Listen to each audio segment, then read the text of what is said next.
He says it every time we meet as if it's a matter of course. Even though my affection has completely faded, is it acceptable to say such terrible things to my wife with only 5 months left to live? Is in words devoid of humanity, beyond anger and shock as my husband. I was thoroughly astounded. It's your life that's limited, you know?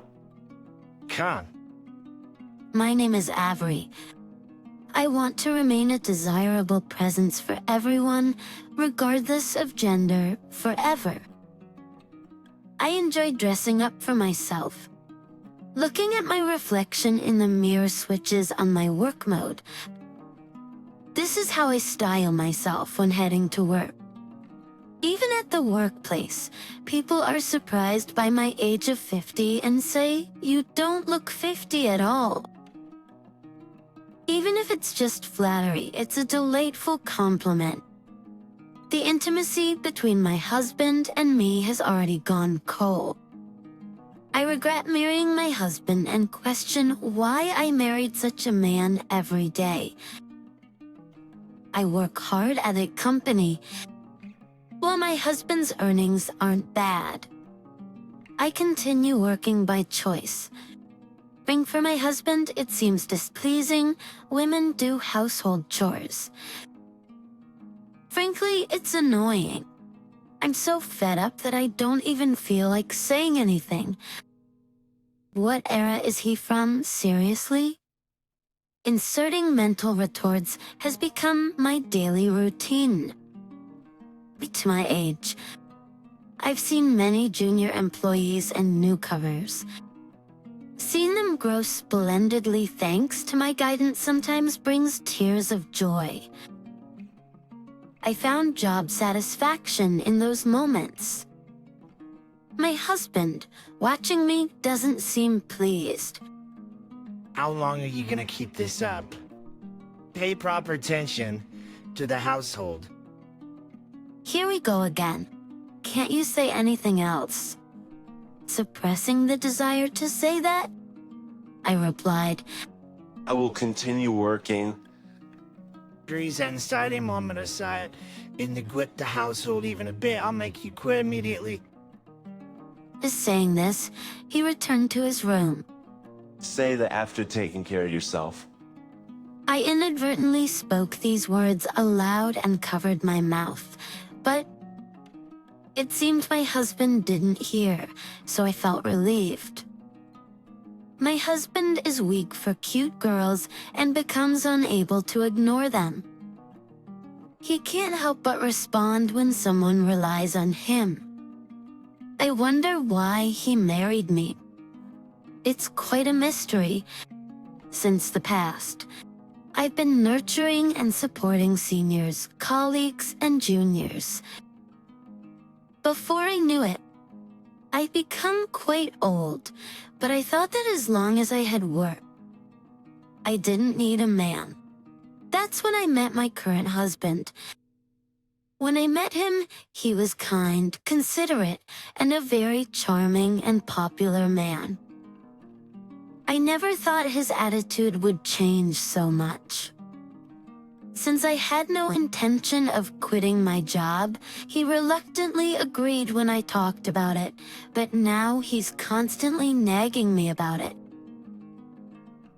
One day, as my husband headed to the bus, a notification appeared on his smartphone. Probably from work. I thought casually.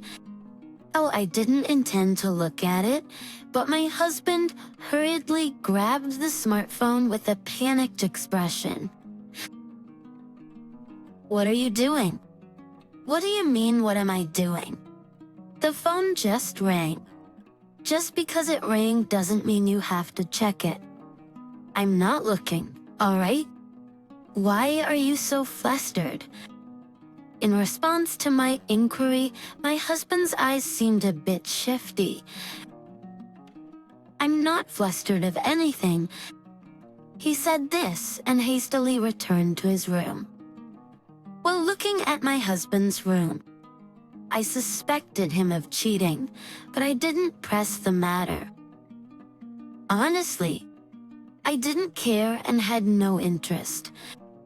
As from that day on, he continued to frequently communicate with someone, seemingly enjoying it unchanged. I observed him enjoying himself from a distance. My husband's parents are strict but very kind people. My father-in-law passed away last year. After that, I suggested to my mother-in-law, let's live together. But my mother-in-law responded, I'll be fine on my own, thank you. I was worried about my mother-in-law, but it seems she's enjoying herself with friends every day, so she should be fine. My husband's family was wealthy and has money, so my husband pretends to be the good son in front of his mother, thinking that he's only acting as a good son for the sake of money. I deeply regret marrying this person. Someday all the wealth will be mine, so I wish my mother would hurry up and die. What? How can you say something so cruel about your own parent? Oh, right. I won't give you a single cent. He said this and laughed, ha ha ha. I'm still lively and healthy, so I won't be kicking the bucket anytime soon. Suddenly, my mother-in-law's voice sounded, causing my husband to start and turn around. The mask of the good son has fallen off, hasn't it? In my mind, I chuckled at this realization. Oh, mother, were you there? First, with a strained smile, he turned towards his mother and simultaneously gave me a look, as if saying, why didn't you tell me she was here? Al? I did let you know. Right, Avery? Yes, I told my husband on the day I received your message. I didn't hear anything. I definitely told you. Well, it seems you were too engrossed in your smartphone to hear. As I said this, my husband's gaze once again became shifty. To think of it, I see it. So maybe I did hear something. He mumbled in a vague tone. My husband, looking embarrassed. I'm heading to the convenience store. Avery, I'm sorry about my son. Are you okay? Oh, Felina, since the beginning of our marriage, you've been kind to me, and I'm truly grateful for that. But your son, as I stumbled over my words, my mother-in-law said, Avery, you'll be fine, while gently patting my back. Thank you. Felina, without saying a word, my mother-in-law continued to smile and pat my back. When my husband returned from the convenience store, he had a puzzled look on his face, asking what's going on. Later, he came out of his room around dinner time. A few days later, the results of the health examination he had previously taken arrived. It seemed that my husband had failed the tests again and had to visit the hospital. After a few weeks had passed, I received a call from the hospital. Hello, is this the wife? Regarding the diagnostic results of your husband's recent examination, we would like to discuss something with your family. Could you come to the hospital? Understood. Should my husband come with me? It's fine for just you to come, ma'am. Oh, calling me without my husband, could this mean there's bad news? On the appointed day, and I headed to the hospital. Because I apologize for getting straight to the point, but your husband doesn't have much time left. He has about 5 months to live, and is in a condition where anything could happen at any time.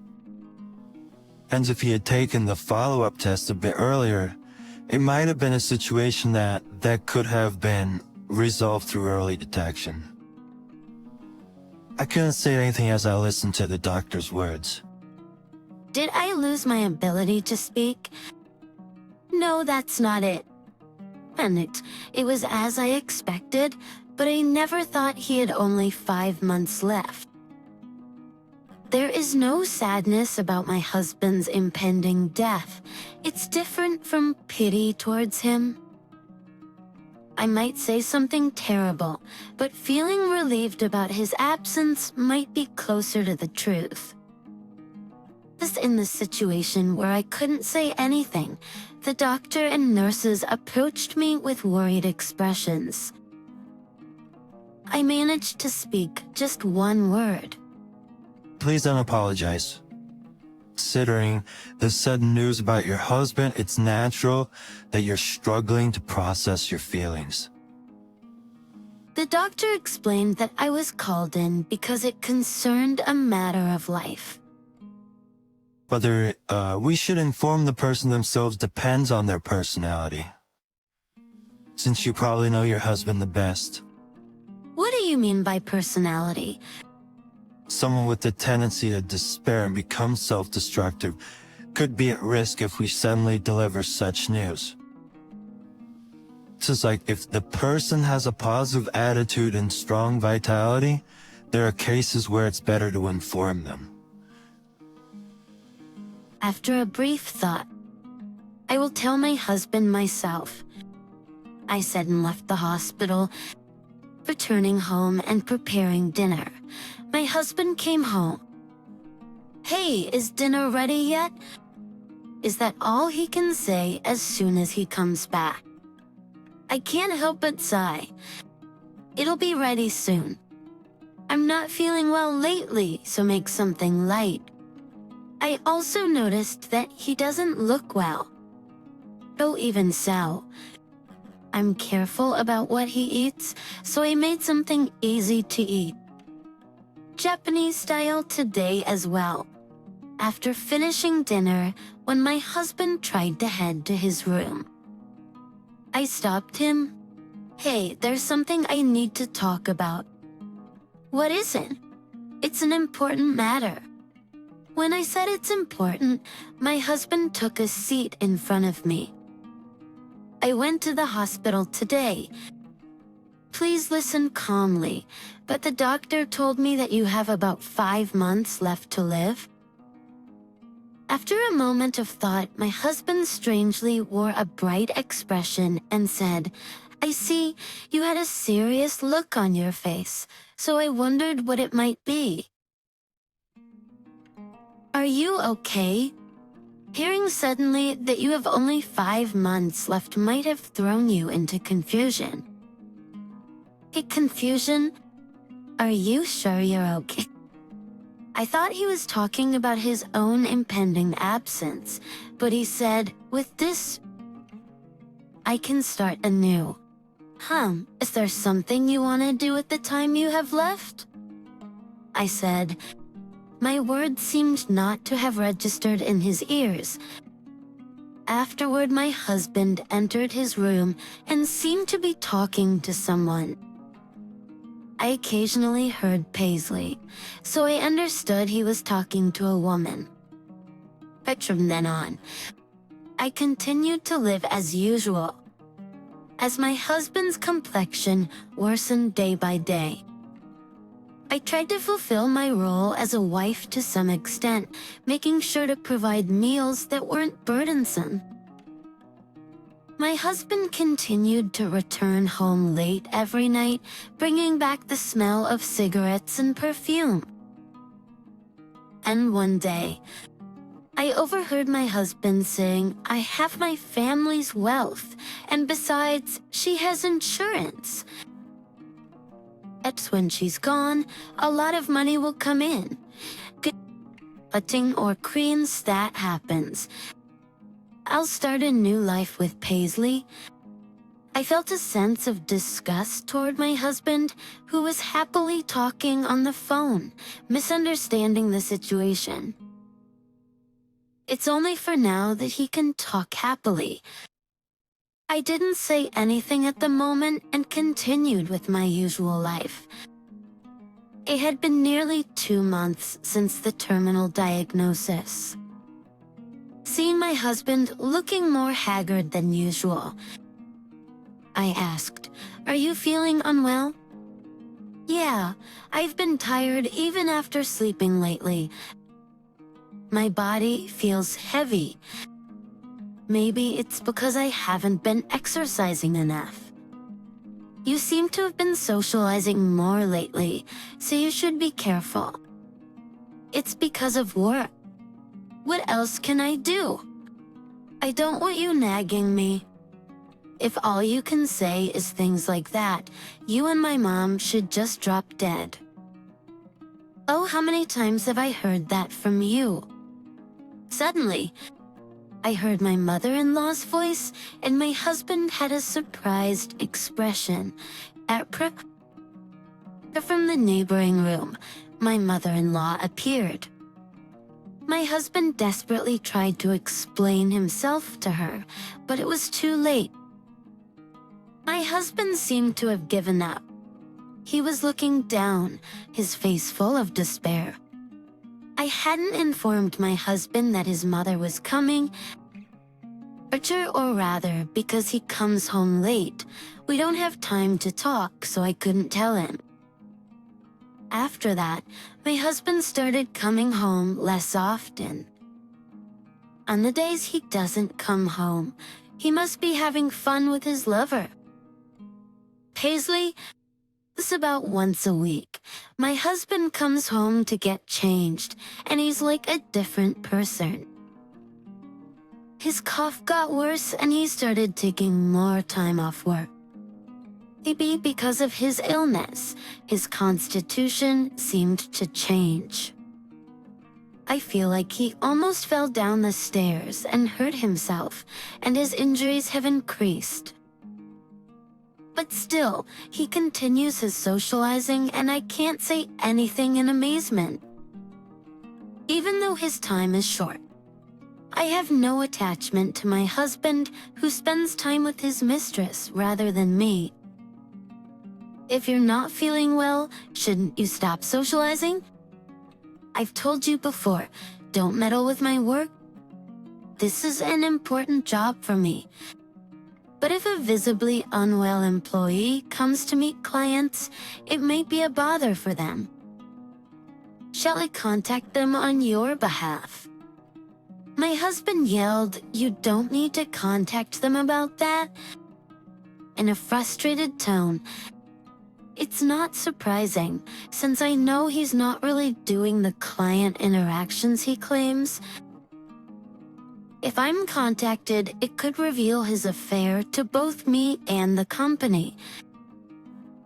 As I watched my husband shout in frustration, trying not to burst into laughter at the absurdity of the situation, I've been thinking about something for the past few days, whether I should tell my mother-in-law about my husband's behavior.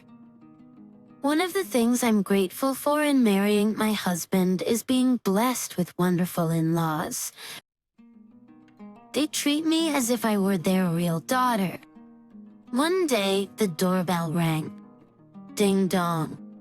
"Hello, may I ask who's calling?" On the monitor was an unfamiliar woman. "Nice to meet you. I'm Paisley. I'm here to talk to the wife. I'll be straightforward. Please don't torment him anymore," she said. I was surprised but started responding calmly. "Are you Paisley? Nice to meet you.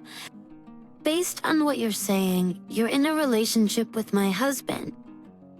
"Yes, he's suffering. The cause is you, his wife. Please divorce him," she told me with a direct look in her eyes. So, you're coming to the wife knowing my existence and that you're involved with my husband. Don't you think it's rude to come sudden like this? As I spoke with her, I felt increasingly irritated and couldn't keep my calm. I decided to wrap up the conversation promptly. I'll be clear. It's a yes. Rather than being freed by me, my husband will be leaving this world. There was a brief pause, then Paisley's face quickly brightened. What are you talking about? Leaving this world? She said, laughing. By the way, how old are you? I'm 22. Yes, I am. Look, once I graduate from college, he said he wants to marry me and be together. I thought she was young, but I was surprised that he's dating a college student, and I felt dizzy. It turned out that my husband is a regular customer at the bar where Paisley works. Are you seriously dating my husband? Yes, he's a gentleman and treats me very kindly, guiding me. Feeling provoked by Paisley, I felt that if I gave in, I would lose, so I pretended to stay composed. After that, Paisley continued to laugh while talking about her and my husband, seeming to have fun. I'm glad I could meet you today, ma'am. You're not really that beautiful as I heard from him, and you're trying hard in various ways. She looked at me with a mocking expression. To wear up to myself, I don't want to know what kind of conversation you're having with my husband, but basically you're making fun of me. Well, please don't get so angry. Maybe you're jealous because I'm young and cute. He and I are deeply in love, and we should be together. He met you by fate, and you want to say that you're more suitable for him than I am, right? I nodded to Paisley and said, I hope that's the truth. Paisley made a slightly annoyed face for a moment, but quickly returned to looking composed. Then a few days passed. My husband, who was not feeling well, kept staying home from work.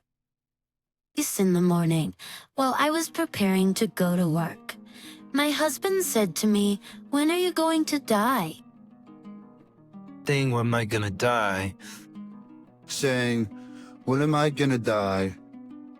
Can you really speak like that? Oh, well, you're unbelievably insensitive. Well, since your time is short anyway. Yes, if that's what you say. You seem sicker than before lately, haven't you? I'm fine. Do you know why? Because it's not me who has a short time left. It's you. I told him something similar before, but you just kept ignoring my advice and continue frequent interaction, so... He yelled at me saying, "Shut up," when I asked you to cut back. Is he unable to say anything? My husband remained silent. Did you understand what I'm saying? I've always disliked you when you're saying things. I've been enduring it all this time. I get it now. I never actually liked you from the beginning. I only married you out of necessity because of our age. I regret it. He finally said it. Side, even if we're emotionally distant. I've been considering your health and preparing dinner for you. Even when I was working, I've been doing the household chores without neglecting them. And yet you know... That's what women are supposed to do. After all this time, he's still saying things like that. Our conversation continued in parallel, and we couldn't reach a conclusion through discussion, so we eventually stopped and went to bed. The next morning, when I was leaving for work, my husband collapsed and was taken to the hospital. When my husband woke up, he shouted loudly, "Why didn't you tell me sooner? Why didn't you explain it to me so I could understand?" Side nurses came to the room due to my husband's loud voice. But Please be quiet. This is a hospital. Although the voice told him to calm down, my husband still seemed agitated, but he fell silent while glaring at me. He was put in a wheelchair to be examined and left the room. After a while, the examination was over, and he returned to the room. I apologize for my husband raising his voice and causing you trouble earlier. I bowed my head to the nurses. My husband lay down on the bed, still sullen. If you just told me properly, if you had... Being with a husband who keeps saying things like this is tiring. I greeted the nurses and went home. A few days later, my husband was discharged and came back home. I noticed that something was off, but I didn't bother asking, so I didn't inquire about it. When I told Paisley about my illness, she stopped contacting me. My condolences. Furthermore, I heard that Paisley's parents, who had heard about it, came to the hospital and yelled at him. Your husband is going through a tough time. Is that the only way you know how to speak? I retorted to my husband with a contemptuous look. Let me ask you, do you want to help someone who said they regretted getting married? Husband seemed unable to say anything. Poor thing, to think he's not only facing that short time left, but he's also being abandoned by both his wife and his affair partner. I said, surprisingly cold even to myself. You're really a hopeless son. You don't even apologize to Avalai. And yet you'll come crying for help when you're in trouble, won't you? The consequences of what you've done so far have caught up with you. You shouldn't always act so dependent. My husband seemed shocked by his mother's words. If you are a parent, help me out. My husband tried to say things like that, but his mother shook her head and he seemed to be in despair. You are so heartless and have said horrible things like just die. I don't need a son like that anymore. We are cutting ties with you. My husband was surprised by the sudden declaration of disownment and tried to say something, but his mother gestured for him to stop. But don't ever show your face again. I will be living with my daughter from now on. My mother-in-law gently took my hand and smiled at me. The tears welled up in my eyes from happiness. I have a job, so I have an income and savings. My mother-in-law also has assets, so living together with the two of us is more than enough. My mother-in-law continues to treat me like her real daughter, just as before. I'm living a very happy every day. As for my husband, I don't know how he is doing now. It doesn't really matter anymore. I've decided to live on strongly with my mother-in-law from now on.